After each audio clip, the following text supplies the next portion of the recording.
Después ya viene la doctora Elisa. Ya, yo soy la doctora Palacios, soy neuróloga del Hospital Honorio Delgado y los temas que vamos a tratar son estos, ¿sí? De la historia clínica de antecedentes neurológicos, de síntomas vamos a evaluar deterioro cognitivo, pérdida de conciencia, cefalea, mareos y vértigo y debilidad muscular. Toda la fuente es de Argentina.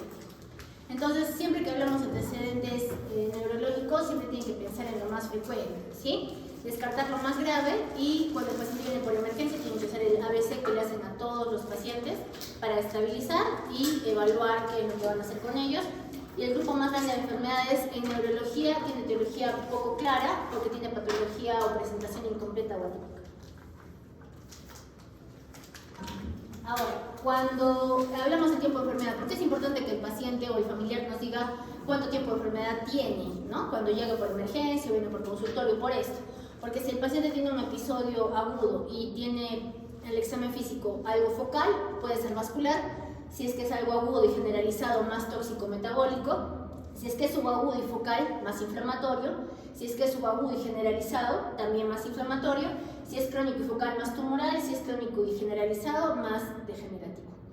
Antecedentes, los que vamos a mencionar durante toda la charla: hipertensión arterial, diabetes, lipidemia como principales. Hay que preguntar si es que hay enfermedades cerebrovasculares de base, enfermedades oncológicas o infecciones.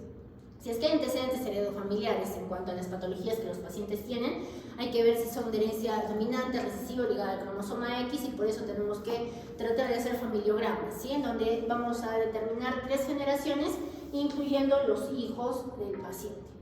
¿Por qué es importante preguntar la edad? Porque es muy importante el grupo etario, ¿sí? Hablamos de epilepsia principalmente. Debut cuando niñez, adolescencia, el segundo pico a los 60 años, pero si el paciente debuta con epilepsia a los 60, la causa más probable son SBs o neoplasias. Aquí, porque es importante la edad, crisis de ausencia infantil, generalmente más el diagnóstico entre los 6 y 12 años, la epilepsia benigna con puntas centrotemporales. Estas puntas centrotemporales generalmente se ven en el electroencefalograma, es más específico de la especialidad. Y aquí es niños sanos en edad escolar que generalmente llegan a los 18 años y no convulsionan más.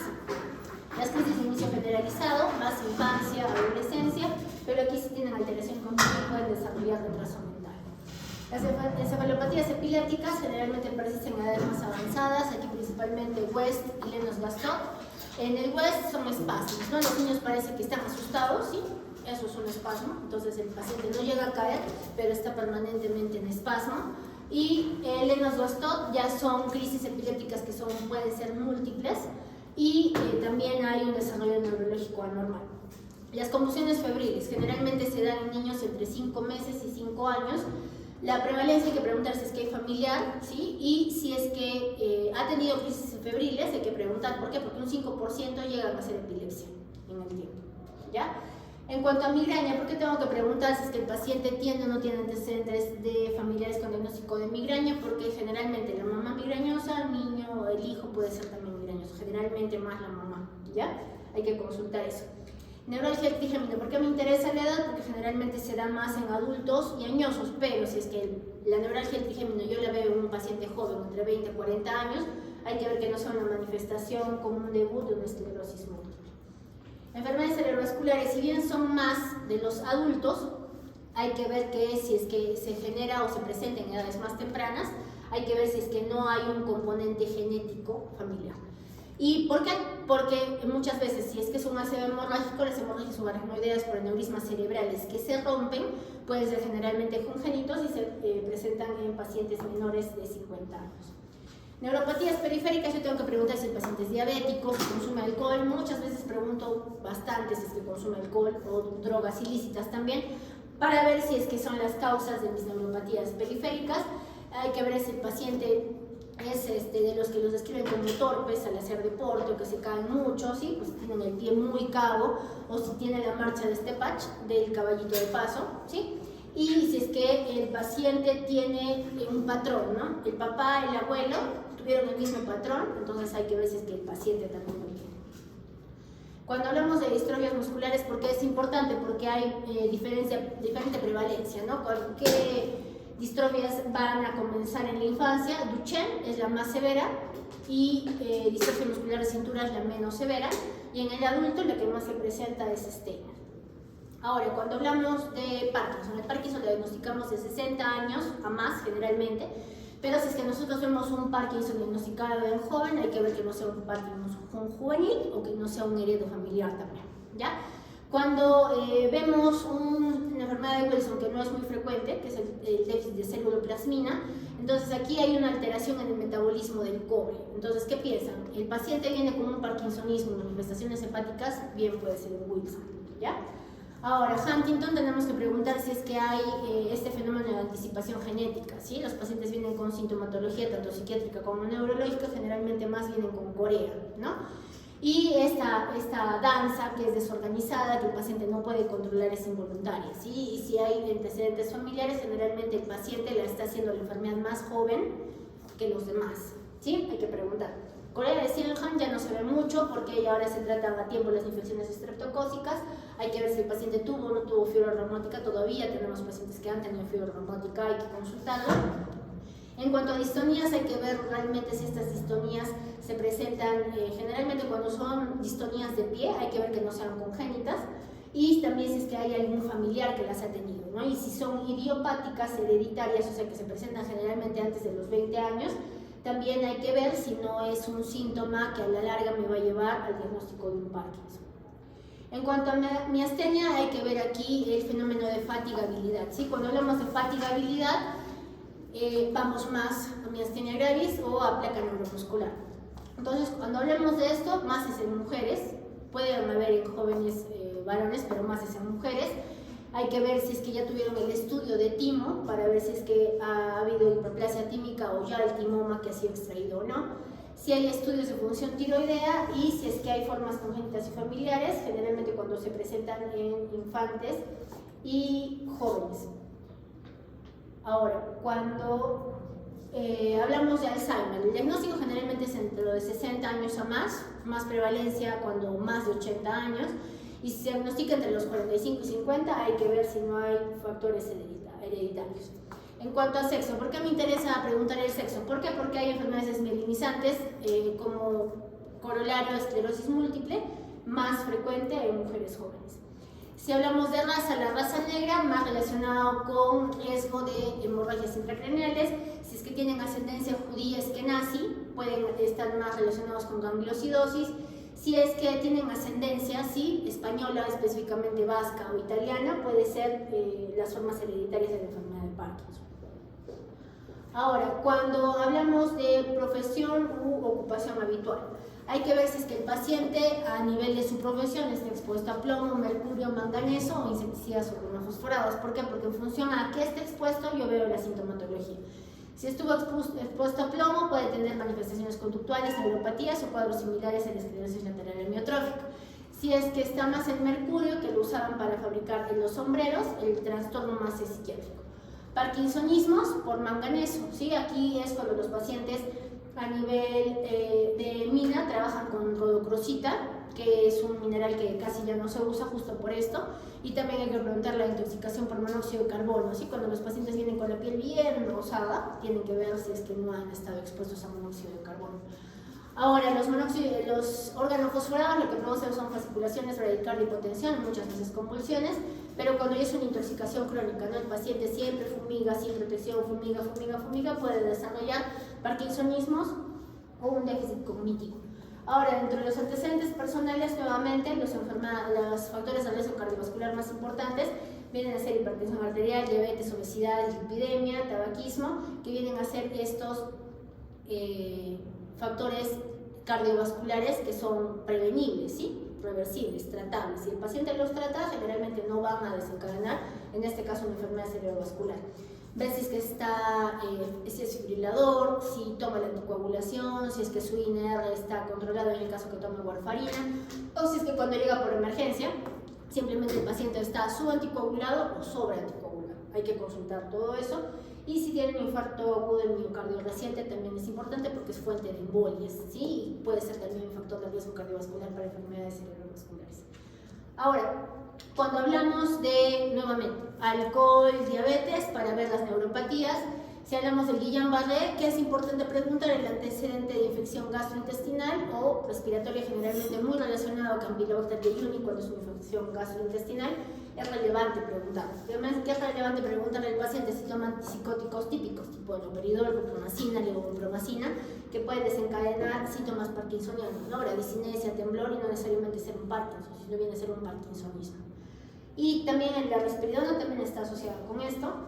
Para neoplásicos, muchas veces el diagnóstico de encefalitis límbica o neuropatías sensitivas puras o el diagnóstico ya de un herpes zóster puede ser un paraneoplásico, ¿sí? Tienen que estar atentos y preguntar si es que hay un diagnóstico de neoplasia previa. Muchas endocrinopatías tipo hipotiroidismo, el paciente puede venir bradiz psíquico, lento, ¿sí? Y no necesariamente tener una patología encefálica de base, sino el hipotiroidismo ser la causa. Cuando hay alteración paratiroidea va a haber tetania, calcificaciones cerebrales inespecíficas y alteraciones psiquiátricas. Cuando un paciente viene encefalopático y tiene una tiroiditis de Hashimoto, no necesariamente va a ser una encefalitis o una neuroinfección, ¿sí? La misma tiroiditis de Hashimoto, por ser una enfermedad autoinmune, puede generar encefalopatía por sus anticuerpos antihiperoxidación. Ahora, infecciones, pregunta si hay antecedente de sífilis, de VIH, si tiene HTLV1 positivo o no, y si tiene una patología tumoral de base. ¿Por qué? Porque la sintomatología con la que puede venir el paciente, si es que ya es focal o paroxística, de reciente diagnóstico o ya de los últimos meses, hay que ver que no sea una metástasis, ¿sí? Focos de metástasis a nivel encefálico es pulmón, mama, melanoma, gastrointestinal y algunos de los tumores más renales, ¿sí? Pero mama, pulmón, varones, próstata también va, ¿ya? Pero menos, más va a columna la próstata. Ahora, cuando hablamos de vasculitis o enfermedades autoinmunes y vamos a lupus, lupus está relacionado con múltiples enfermedades neurológicas. Recordar que cuando un paciente viene con lupus y le diagnosticamos una polineuropatía, es un signo de actividad de lupus, ¿sí? Entonces el reumatólogo puede decidir iniciar pulsoterapia. La artritis reumatoidea generalmente se relaciona más con neuropatías por atrapamiento, como el síndrome túnel del carpo, que también se presenta más en la diabetes, es el corolario muchas veces del diagnóstico hasta anterior a la enfermedad de base. Sjögren, más diagnosticamos neuropatías sensitivas, la polimiositis y la dermatomiositis ya son cuadros relacionados con debilidad, ¿no? Si es la dermatomiositis, ya los signos en piel, ¿sí? De dermatomiositis, y la CPK muy elevada, y muchas veces, si es que el paciente es adulto mayor, pensar que no son para neoplásico. Antecedentes farmacológicos, en función a lo que puede tomar, el paciente puede hacer polineuropatías, puede hacer temblores, puede hacer síntomas de bloqueo neuromuscular, miopatías, hipertensión intracraneal. Los anticonceptivos, muy importante preguntar cuando el paciente tiene una antecedentes de trombosis venosa central, ¿sí? Si es que la toma, hay que ver que el anticonceptivo no sea el que le ha producido la trombosis. Muchos niños que usan salbutamol pueden tener temblor, entonces hay que preguntar, ¿sí? Si es que usa o no usa salbutamol o cualquiera de los medicamentos antirretrovirales también produce polineuropatía. Isoniazida en los pacientes que toman tratamiento específico también hay que preguntarlo porque puede producir polineuropatías. Luego, si es que el paciente toma levodopa, muchas veces puede hacer disinesia. Si el paciente que toma levodopa está muy bien, ya no está rígido, pero empieza con su baile, ¿no? Está ahí con las disinesias, hay que preguntarle, ¿toma usted levodopa? ¿No? Porque por eso pueden ser las disinesias, si no es que sea un trastorno de movimiento primario. Luego, si es que el paciente tenía una cirugía bariátrica, hay múltiples causas que pueden producir la cirugía bariátrica, entonces hay que consultar, ¿no? Si es que ha hecho una manga gástrica o cualquier alteración o cualquier cirugía relacionada con el bariatrismo, hay que ver, ¿no? Si es que ha hecho polineuropatías, Wernicke-Korsakoff, neuropatías ópticas o hasta plexopatías, hay que preguntar el antecedente. Hábitos, hay que recalcan mucho el alcohol en el libro y el tabaco, y si el paciente tiene una pérdida involuntaria de peso, pues hay que pensar en neoplasias o demencias primarias. El consumo de analgésicos también es importante cuando el paciente viene por emergencia, o el consumo de ergóticos. ¿Por qué? Porque puede ser una cefalea por abuso tanto de AINES como de ergóticos. Y también si es que el paciente, sobre todo los adultos jóvenes, si es que consumen drogas ilícitas, marihuana, cocaína, cualquier tipo, y en qué presentación también es importante saberlo. Y digamos, el paciente consume mucho alcohol y tiene un déficit nutricional, ¿no? Está desnutrido, puede hacer un Wernicke-Korsakoff. El antecedente de estreñimiento puede ser uno de los síntomas principales para el diagnóstico inicial de enfermedad de Parkinson. Si es que hay síntomas disautonómicos, hay que ver si es que el paciente tiene antecedente de amiloidosis o diabetes. Si es que hay disfunción eréctil, también hay que evaluar si no hay disfunción disautonómica o autonómica, y si es que hay incontinencia o retención urinaria relacionadas con vejiga neurogénica. ¿Sí? No necesariamente es relacionado con otro tipo de incontinencia. No estamos hablando de un prolapso en una mujer. Tiene que haber la incontinencia relacionada con el hecho de que el paciente pueda no sentir el deseo de miccionar. ¿Sí? Eso va más hacia una vejiga neurogénica. Y se tiene que ver si es que es de origen periférico o de origen central. Empezando con deterioro cognitivo. Deterioro cognitivo, empezando del concepto básico de memoria. Sí, que tiene que ser la capacidad de capturar la información, almacenarla y después poder volver a evocarla, que es lo más importante al final de memoria, ¿no? La evocación. Entonces, el olvido es uno de los síntomas más frecuentes de consulta en neurología. ¿Y cómo llego al diagnóstico de demencia? Y la demencia es cuando hay un deterioro progresivo de la memoria, pero también, aparte de memoria, tienen que estar al menos 2 dominios más afectados, no solamente memoria. Tiene que estar atención, lenguaje, funciones visoperceptivas, las praxis, función ejecutiva y cognición social, no solamente memoria. Entonces, ¿cuál es la diferencia entre un deterioro cognitivo leve y una demencia? El deterioro cognitivo leve no interfiere en las actividades de la vida diaria del paciente, y en la demencia hay afectación de las actividades de la vida diaria. Entonces, aquí para que repasen las etiologías de todos los tipos de demencia, ya sea degenerativa, vascular, psiquiátrica o tóxico-metabólica, recordando que la depresión, el déficit de vitamina B12 y el hipotiroidismo son causas de demencia reversibles, tanto como sífilis, los hematomas subdurales y la hidrocefalia normotensiva, recordando la tríada de Hankin Adams, ¿ya? Entonces, ahí tienen que ver que son causas de demencia reversibles, que son las que queremos tratar, las que las tratamos y el paciente deja de tener el deterioro, ¿sí? Y muchas veces nosotros no le ponemos demencia, ¿no? Porque se va a revertir. Entonces tú, cuando ya estás en ese diagnóstico de demencia, ya estás catalogando al paciente como que probablemente no vaya a revertir. Entonces hay que tener cuidado con ese diagnóstico. Entonces, para el examen, nosotros necesitamos un buen examen, un buen anamnesis, buen examen físico, ¿sí? Y dentro de la anamnesis yo necesito información segura de una fuente adicional, de mi cuidador. El cuidador generalmente es el que me trae al paciente, ¿no? Y es el que se da cuenta del deterioro que está teniendo. El paciente generalmente no. Entonces, lo que yo quiero hacer es estadificar, ¿no?, al paciente y ver en qué puedo ayudar para poder limitar las actividades que no puede hacer. Ahora, el primer objetivo, tratar lo potencialmente reversible, ¿sí? Si es que tengo enfermedades tipo hipotiroidismo, lo trato y el paciente ya no se deteriora, es lo principal. Si tiene un hematoma subdural crónico regudizado, lo opero y ya no tiene deterioro, es lo que me interesa, ¿no? Si tiene una hidrocefalia normotensiva, le pongo la derivación metilperitoneal y mejora, estoy tratándola, lo que doy.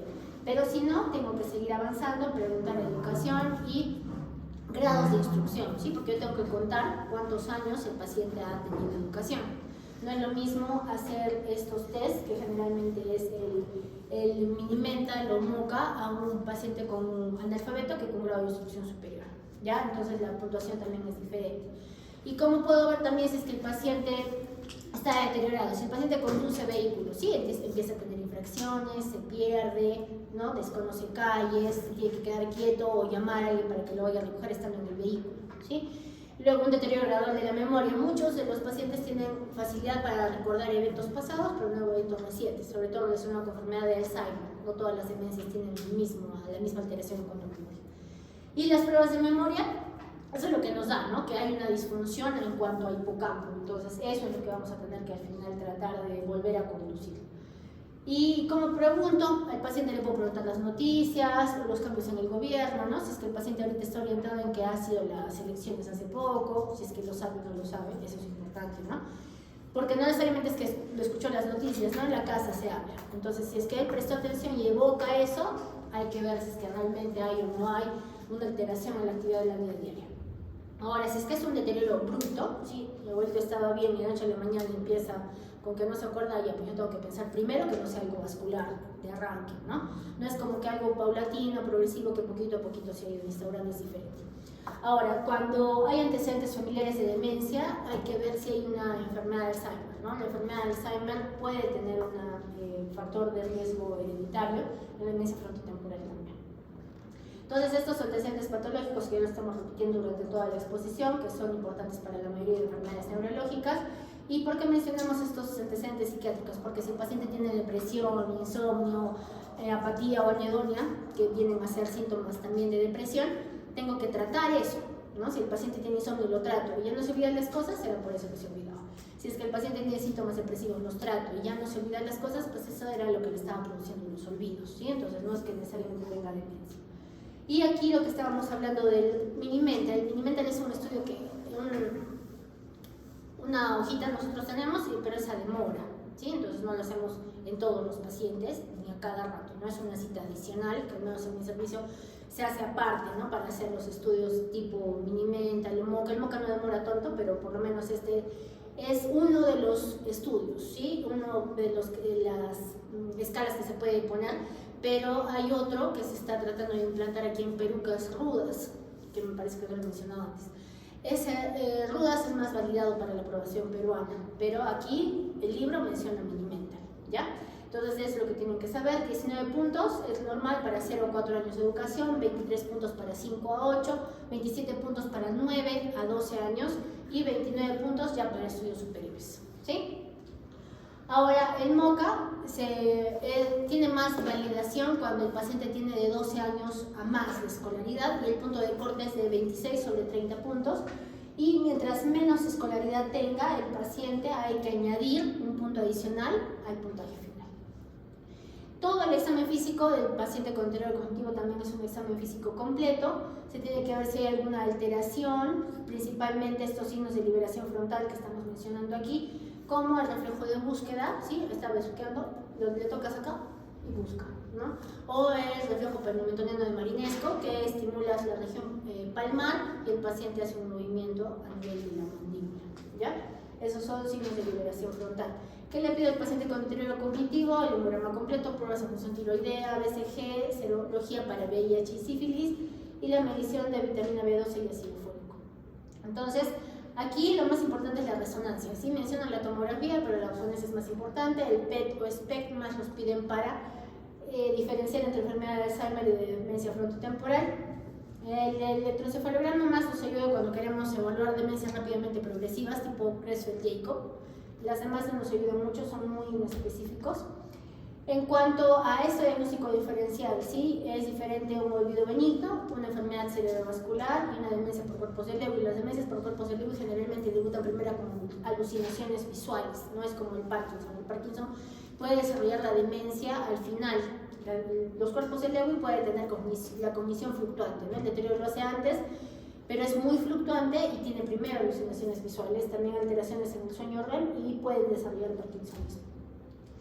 La demencia frontotemporal es más desinhibición, hipobulia e hiperorexia. Entonces, cuando hablamos de demencia frontotemporal, justo por las zonas en las que está, que es frontotemporal, la memoria es la que está conservada, ¿ya? Y el Creutzfeldt-Jakob, alucinaciones también visuales, mioclonías y ataxia. Ahora hablamos de pérdida de conciencia. Cuando hablamos de pérdida de conciencia es cuando el paciente va a perder la percepción de sí mismo y del ambiente que le rodea, ¿sí? Entonces, una persona consciente va a pensar con claridad, responde a estímulos. Y hasta uno cuando está alerta no tiene oscilaciones en función a ¿qué? Al cansancio, ¿no? Si es que estoy muy cansado, no puedo concentrarme bien, puedo tener un pensamiento enlentecido y eso no quiere decir que estoy perdiendo la conciencia. Ahora, cuando evaluamos siempre la primera parte del examen neurológico, partimos de contenido de conciencia y de estado de conciencia, y para esto tenemos que ver si es que el paciente está en un estado adecuado de vigilia o no, o hay alguna alteración en el estado de conciencia. Pilares principales, el SARA, la sustancia reticular activadora ascendente, y la corteza, que si es que están íntegras ambas o no, cualquiera de las dos puede estar alterada, va a haber una pérdida de conciencia.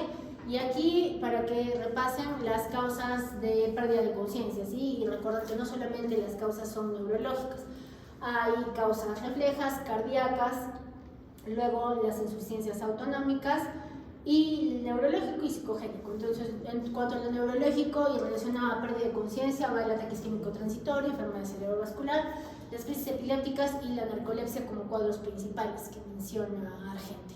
Entonces, en función a cómo se presente, yo oriento mi diagnóstico, pero recordar que no todas las pérdidas de conciencia son crisis epilépticas. ¿Sí? Muchas veces piensan, no, perdí la conciencia, ha convulsionado, llama al neurólogo. No siempre cuadra así, ¿sí? Tienen que ver que no haya otras causas. Ahora pasamos a cefalea.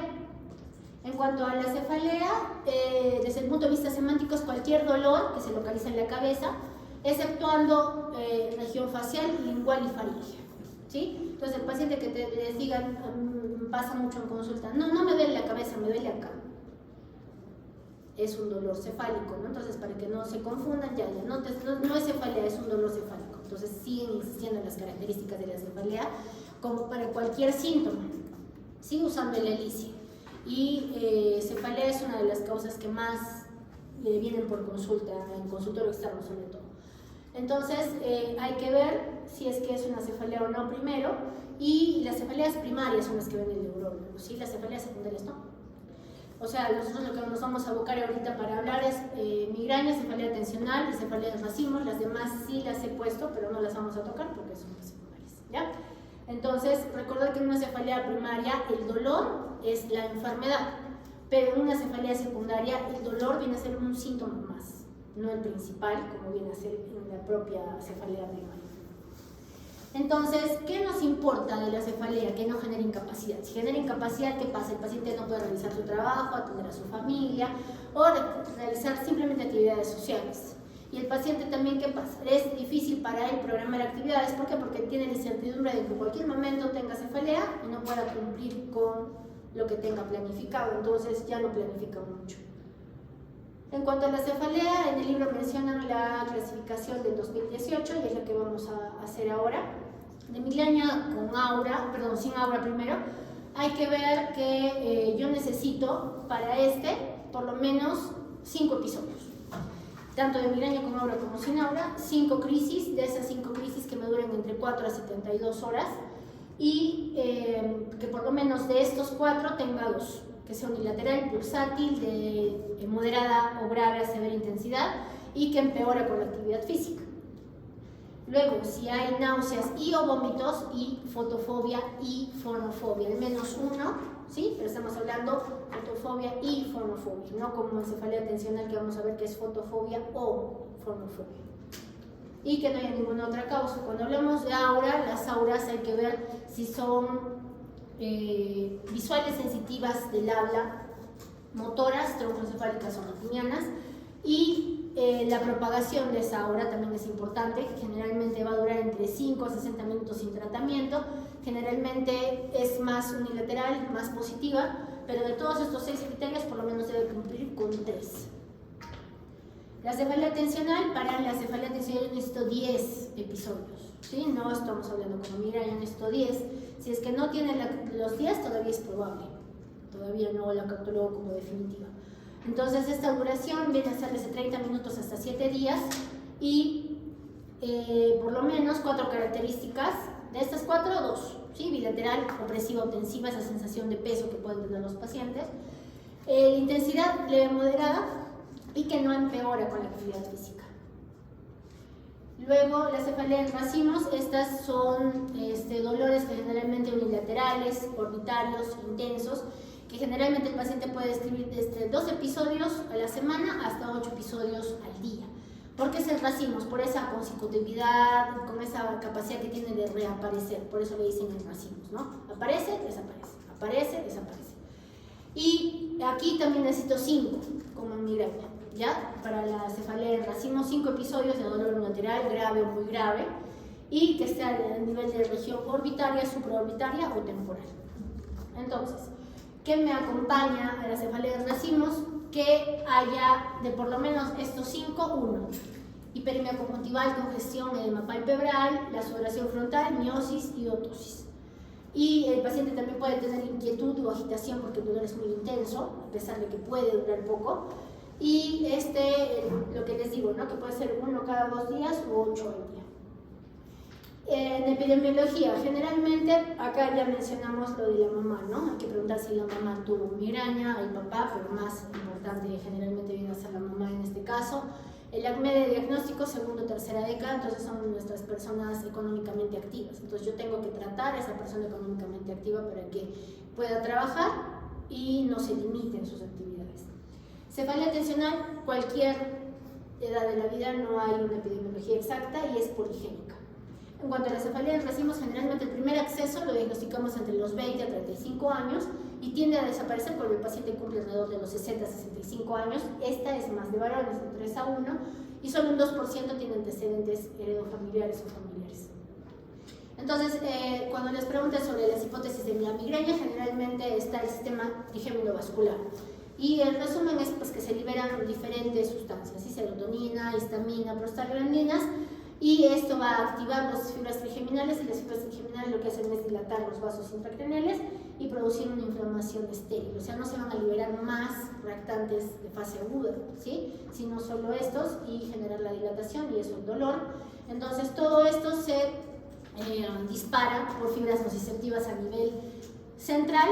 Muchos mencionan a la sustancia P como gatillo de este tipo de migraña, ya sea con aura o sin aura, y todo al final viene a ser la fenomenología vasodilatadora, que es lo que genera el dolor en migraña.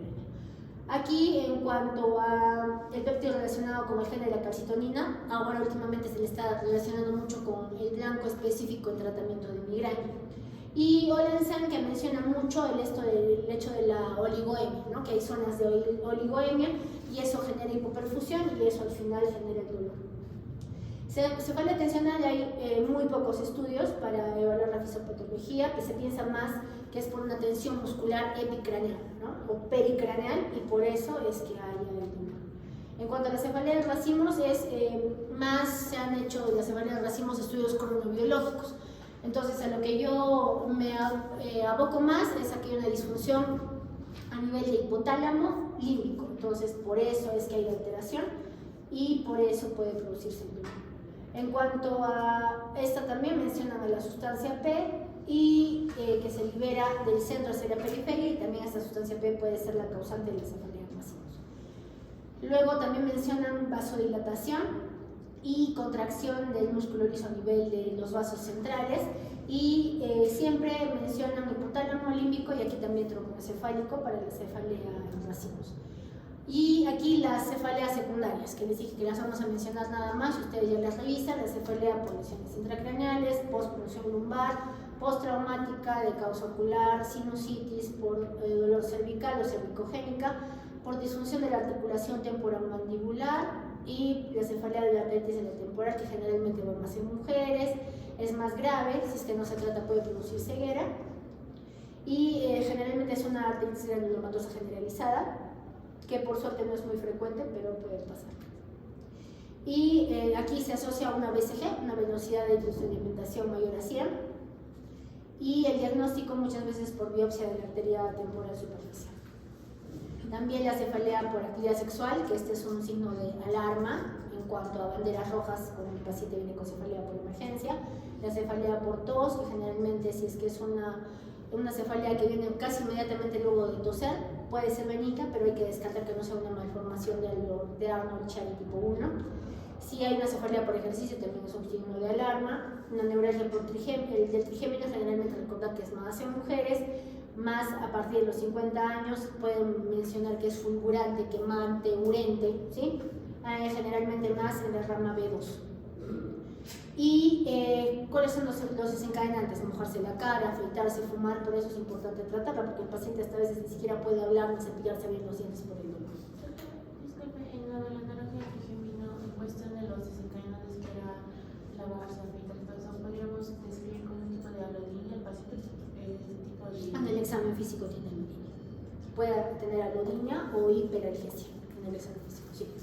¿Ya? Y este es el cuadro resumen también para poner el diagnóstico comparativo de todo lo que hemos hablado ahorita. ¿Sí? Este es un cuadro bastante importante que les puede ayudar a hacer el diagnóstico. Y los signos de alarma que ya fuimos avanzando, ¿sí? El dolor de reciente comienzo, dolor de características distintas a cefaleas que haya tenido. El paciente menciona que es la cefalea peor cefalea que ha tenido en su vida. Si hay muchos síntomas que asocian a la cefalea, si el dolor ha sido desencadenado por esfuerzo físico o maniobras de Valsalva, si está en una migraña y esta migraña dura más de 72 horas, si hay algún estado de pérdida de conciencia también. Mareo y vértigo. Cuando hablamos de mareo y vértigo es diferente, ¿sí? Mareo, sensación ilusoria de movimiento. Y cuando hablamos de síndrome vertiginoso, viene a ser el vértigo, sintomatología autonómica y el desequilibrio. Y si hablamos en mareo, es la sensación de vaído, nivel encefálico, ¿sí? No solamente no la sensación de vértigo. No se siente el paciente que se mueve, es como que sintiera la cabeza vacía, es lo que muchas veces los pacientes dicen. Y esto muchas veces dicen que distinguirlo pues no tiene mucha significancia clínica, pero hay que tratar de catalogarlo. Y si hay trastornos del equilibrio, catalogar si están relacionados o referidos hacia la cabeza. La fisiopatología, eso es más para que recuerden el sistema vestibular, los reflejos vestíbulo-espinales y todo lo que está relacionado con reflejos vestíbulo-oculares y el equilibrio. Principalmente en cuanto a mareo y vértigo hay que preguntar la duración de los síntomas, relación con los movimientos de la cabeza, ¿no? Si el paciente mueve la cabeza y empeora, que es muy común. Luego se está relacionado con campos posicionales, ¿no? Me eché y me paré y ahí es donde estoy mareado, ¿no? O estaba sentada y me paré y ahí viene el vértigo. También tienen que ver si es que está relacionado con maniobras de Valsalva o no, con esfuerzo físico o no, si es que hay alguna sensación de plenitud a nivel del oído, si es que hay tinnitus, acúfenos a nivel de oído, si es que ha sido precedido por algún tipo de infección, sea antecedente de migraña y si está asociada a fotofobia o sonofobia para ver capaz si es una migraña vestibular, por ese lado estamos yendo. Entonces, en esto principalmente que hablamos, nistagmos, que es el movimiento ocular involuntario, rápido, rítmico y oscilatorio, ¿no? Van a ver cuando hace la maniobra del H, el paciente jala y sigue moviéndose el ojito, ¿no? Entonces ese es un nistagmo. Dependiendo de las características del nistagmo, si es un nistagmo espontáneo, está relacionado con el impulso encefálico, cambios postulares, haces hiperventilar al paciente y el nistagmo se empeora, o hace maniobras de Valsalva, empieza a toser, ¿no? Y el nistagmo se empeora, también eso te va a ayudar a hacer el diagnóstico. ¿Por qué? Porque es localizado. Entonces, cuando hay una lesión generalmente más central, más a nivel cerebeloso o troncoencefálico, lo que yo voy a tener es un vértigo horizontal o vertical, pero generalmente con un cambio de fase y puede ser también rotatorio. Entonces, cuando es una lesión vestibular, o sea, periférica, el vértigo es unidireccional, ¿sí? Se va solamente hacia un lado y es conjugado. Y esa es la diferencia, y acá la ley de Alexander para que la recuerden. Cuando hablamos de la maniobra del impulso cefálico, que es parte del examen físico, que es lo que necesitamos hacer, es como lo que está en el dibujito casi al centro. Entonces yo estoy frente al paciente y cojo la cabecita, ¿no? Entonces la consigna es que tenga el punto fijo en mí y yo hago movimientos rápidos, ¿no? De 15 a 20 segundos, o incluso minutos, segundos, de izquierda a derecha, y lo normal es que el paciente fije, ¿no? Pero cuando está alterado se va el sacádico, o sea, presenta el nistagmus hacia el lado que está en la lesión. ¿Ya? Ahora, SQ test. Cuando hablamos de SQ test, es el paciente como está en el dibujito. Está primero el paciente de frente, se tapa un ojo, luego se tapa el otro, y en el cambio de uno a otro, ahí es que el paciente pierde la alineación, el plano vertical, ahí es cuando le aparece el nistagmus. Y esto generalmente es más patología central. Hay que ver si el paciente tiene ataxia. Desde que el paciente entra a la consulta ya estoy evaluando la marcha, ¿sí? Entonces yo evalúo esto. Cuando hablo de la supresión o cancelación del reflejo vestíbulo ocular, el paciente está como lo que están los pacientes estirados, manos entrecruzadas, pulgares uno frente al otro, y el paciente tiene que fijar la vista en los pulgares, ¿no? Y empieza a mover, lo mueven en bloque el paciente, y el paciente tiene que fijar la vista en los pulgares. Si lo que pasa es que el paciente pierde la fijación, ahí es cuando empiezan los movimientos sacádicos compensatorios. Ahora romper lo mismo, actitud de bipedestración, pies juntos, brazos a los lados del cuerpo, el paciente estable, le cierra los ojos, ¿no? Si es que solamente hace esto, es que está pulsando, ¿no? Porque para que sea un romper positivo, el paciente tiene que separar el pie, ¿sí? Entonces, cuando solamente pulsa, es lateropulsión, anteropulsión o retropulsión. No viene a ser todavía un romper, ¿ya? También puede estar alterado cuando hay una alteración de la sensibilidad propioceptiva profunda. El Gutenberg generalmente es cuando el paciente lo hacen caminar, ¿no? Marchar sobre su sitio, y el paciente va desviándose hacia el lado de la lesión periférica. Dix-Harpy, que es cuando el paciente está sentado, roto la cabeza a 45 grados, lo pongo en decúbito dorsal bruscamente y con la cabeza colgando. Entonces, cuando hago esto, hay que ver si es que el nistagmus empeora, hacia dónde, ¿ya? Y eso me va a dar la localización, generalmente relacionado con un vértigo paroxístico posicional benigno. Y este nuevo enfoque lo que quiere hacer en cuanto a diagnóstico es ver el síntoma, el tiempo y los desencadenantes. Y aquí mencionar la neuritis vestibular, ¿no? De lo que estamos hablando, generalmente hay un compromiso en la microcirculación porque en la salida del nervio vestíbulo-coclear hay mucha estructura ósea. Entonces, cuando está muy pegadito puede haber compresión, isquemia, y eso alterar el retorno venoso y generar síntomas de vértigo como un síndrome vertiginoso agudo, que es SVA. Aquí generalmente hay que preguntar si hay antecedentes de infecciones virales previas o si se asocia un Ramsay-Hunt, ¿no? Cuando tienen vesículas a nivel de pabellón auricular o simplemente dolor auricular, hay que ver que no sea un Ramsay-Hunt. La migraña vestibular es cuando a este síndrome vestibular espontáneo se asocia síntomas de migraña. Menier cuando hay hipoacusia, acófanos permanentes y hay esta sensación de vértigo. Estos estudios son los complementarios, generalmente el que hace el neurólogo son los potenciales evocados de tronco encefálico y es más para evaluar vía auditiva. ¿Sí? Muchas veces nos dice el paciente, pero ¿para qué es el potencial? Es para eso, estoy evaluando tu vía auditiva y voy a ver qué tipo de hipoacusia tienes, pero no es lo mismo que la audiometría. ¿Sí? Tiene otros parámetros y ¿para qué me ayuda a mí? Para cuando quieren ver si es que hay un neurinoma del acústico, generalmente para eso. Y aquí un recuerdo de todo lo que hemos hecho en gráfico para que lo repase. Estudio complementario más para evaluar si es fosa posterior la causa del vértigo, resonancia, no tanto la tomografía, a menos que haya tenido antecedente traumático y quiera descartar que no haya una fractura de peñascos. Ahí sí esto. Con ventana ósea. Ahora, cuando hablamos de schwannoma, de la rama vestibular, es lo que les estoy hablando, el neurinoma del acústico, lo que quiero ver es si es que hay un tumor, ¿no? Y ese tumor está afectando el tercer par, quinto par y séptimo del mismo lado.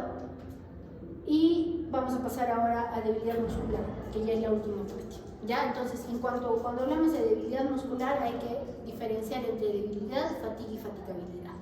Cuando yo hablo de debilidad o paresia, hay una disminución de la fuerza muscular, ¿sí? Pero es evidente, el paciente no lo está haciendo.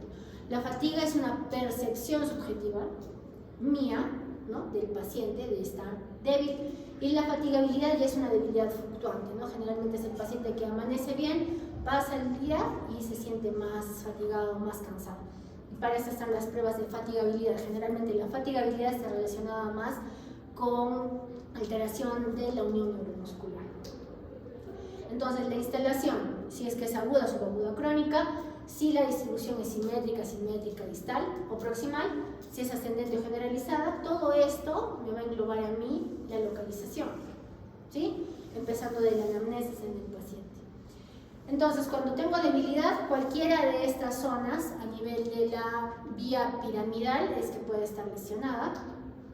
Y empezamos con la afección o lesión de motoneurona superior. Cuando hablamos de motoneurona superior, recuerden que tiene dos momentos, ¿sí? No siempre, cuando viene el paciente de arranque no va a tener hiperreflexia, hipertonía, no.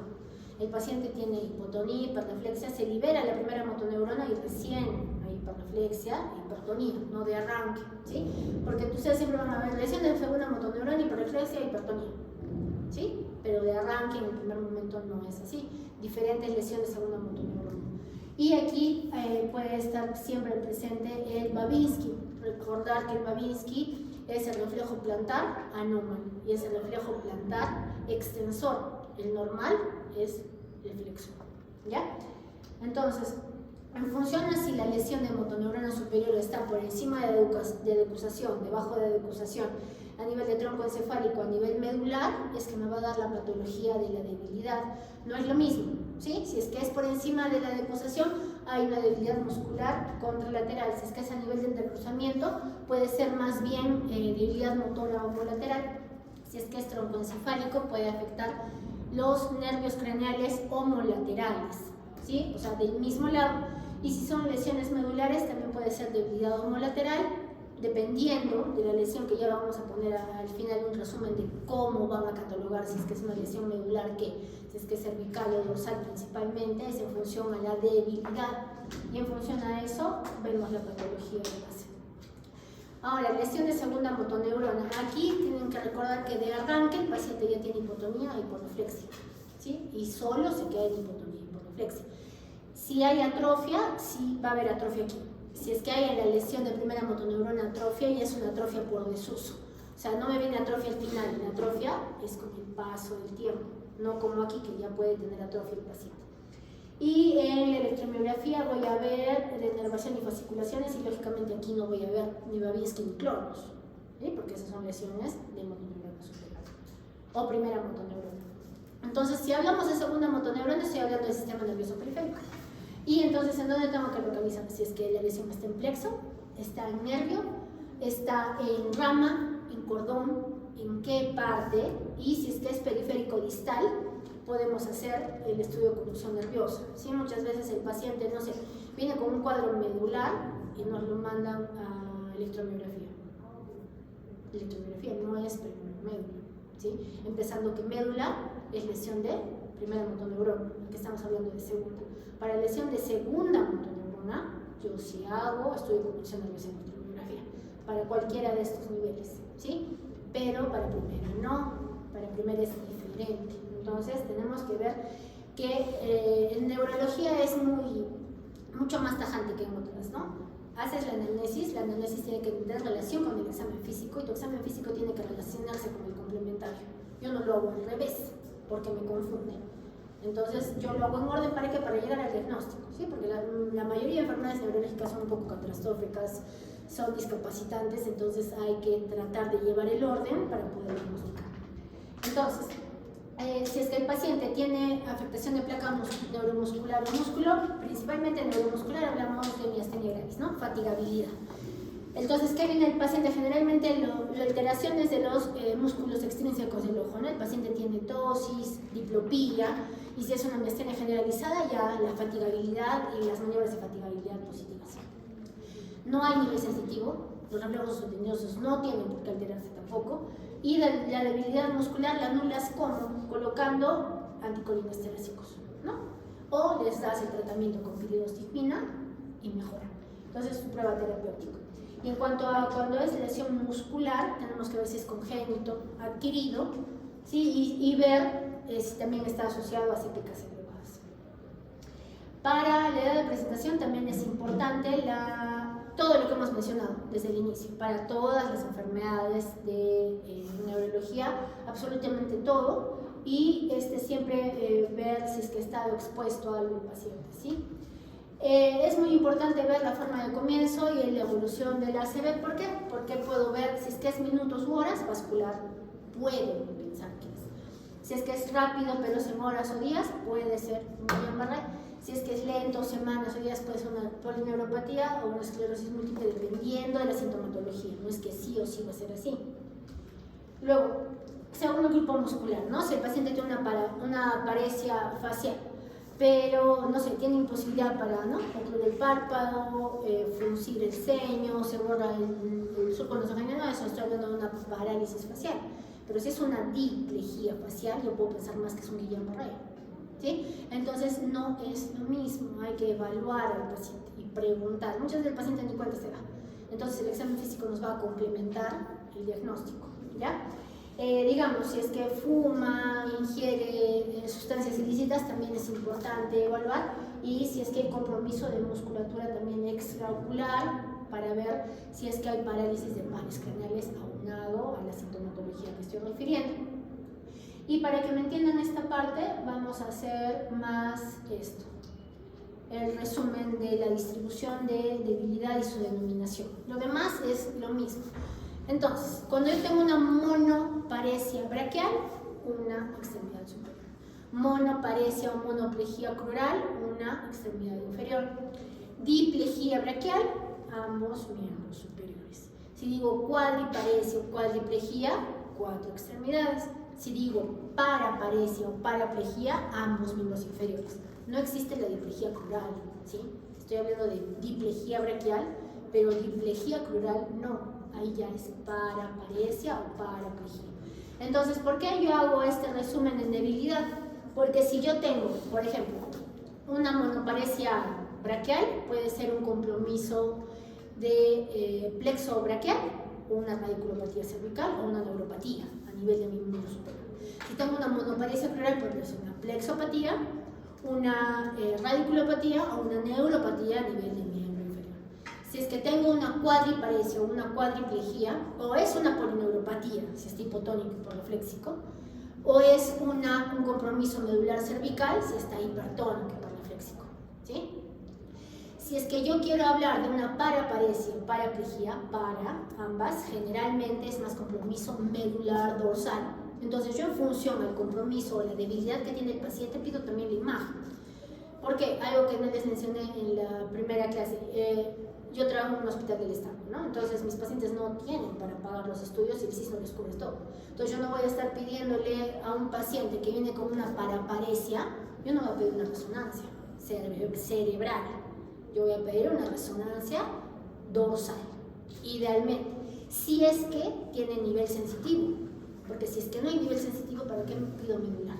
¿Me entienden? Entonces ustedes orientan el examen físico, la anamnesis, todo junto a lo que van a pedir. Yo no pido todo, porque no es que estoy barriendo y vaya todo lo que salga positivo. Entonces en neurología cumple un rol diferente el diagnóstico, ¿ya? Por eso la distribución de la debilidad y mencionando el trofismo y el tono, ¿sí? Generalmente trofismo y tono van de la mano. Si está hipotónico, generalmente va a estar hipotrófico. Si está hipertónico, generalmente el tono va a estar, el trofismo va a estar o aumentado o normal, ¿ya? Entonces, hipotrofia o atrofia, ya dijimos que desde arranque no va a haber lesión de primera motoneurona, ¿sí? Esto va a estar por desuso. Generalmente en lesión de segunda motoneurona sí va a haber hipotrofia o atrofia. Y aquí otro cuadro diferencial en cuanto a si hay lesión de motoneurona superior o primera motoneurona inferior o segunda motoneurona. Tienen que recordar los sinónimos porque no siempre les van a preguntar de la misma forma. Entonces, en función, así están afectados grandes grupos musculares, grupos aislados. Si es que hay atrofia por desuso o atrofia ya de los músculos o hipotrofia. Si hay hipertonía como espasticidad, ¿no? Rigidez cerrada dentada, diferente a espasticidad signo de la navaja. No es lo mismo sistema piramidal que extrapiramidal. Estamos tratando de dilucidarlo. Aquí hiperreflexia, recordando que aquí hay un primer momento de hipotonía y hiporreflexia y un segundo momento en donde ya se libera y hay hiperreflexia. En segunda motoneurona o motoneurona inferior siempre hiporreflexia o reflexia. Aquí va Pavlinsky o Clonus y luego fasciculaciones o fibrilaciones en lesiones segunda motoneurona. ¿Ya? Aquí, diagnósticos diferenciales, si es que el paciente tiene debilidad bilateral, hay que ver si es que es una miopatía, radiculopatía o miastenia o Eaton-Lambert en caso de sea una enfermedad de placa neuromuscular. Si es que es una debilidad bilateral, puede ser también neuropatía, lesión piramidal, dependiendo, ¿sí? Si es que es más medular, debilidad bilateral puede ser lesión piramidal, si es que hay hemiparesias o monoparesias, si es que hay lesión de motoneurona inferior, superior, hay múltiples causas. Y en cuanto a tono, si es que hablo de tono, recordar que la hipotonía es la disminución del tono muscular, hipertonía, aumento del tono muscular, ya solamente desde nomenclaturas. Y esta va más relacionado con el sistema nervioso periférico, lesiones piramidales agudas, ¿sí? Ya lo estamos repitiendo varias veces. Y en cuanto a tono, hipertonía, tienen que ver si es que es el signo de la navaja, de lesión piramidal o de lesión extrapiramidal, la rigidez o paratonía. Recordar que la rigidez en rueda dentada es como esa sensación, ¿no? Cuando están haciendo la evaluación del tono, que de arranque el tono es el estado de contracción permanente del músculo. Entonces, cuando yo evalúo el tono, tengo que hacer la flexo-extensión de la extremidad. Si yo no hago la flexo-extensión de la extremidad, yo no puedo ver al paciente y decir, ah, no, perfecto, su tono está perfecto. No puedo, ¿sí? Entonces, yo evalúo tono, trofismo, todo parte de la evaluación de motilidad que espero les enseñe en el examen físico, ¿ya? Para que estén más orientados. Y reflejos sostenidos lo pongo como ROT, porque muchos de ustedes tienen, creo, en sus historias clínicas ROT, no saben qué es. Entonces son los reflejos osteotendinosos que también hay que practicar en la consulta o en hospitalización. Cuando hay los reflejos osteotendinosos para ver justo si es que hay hiperreflexia o hiporeflexia y yo catalogar en dónde está mi lesión, ¿sí? Y vamos. ¿Tienen alguna pregunta, chicos?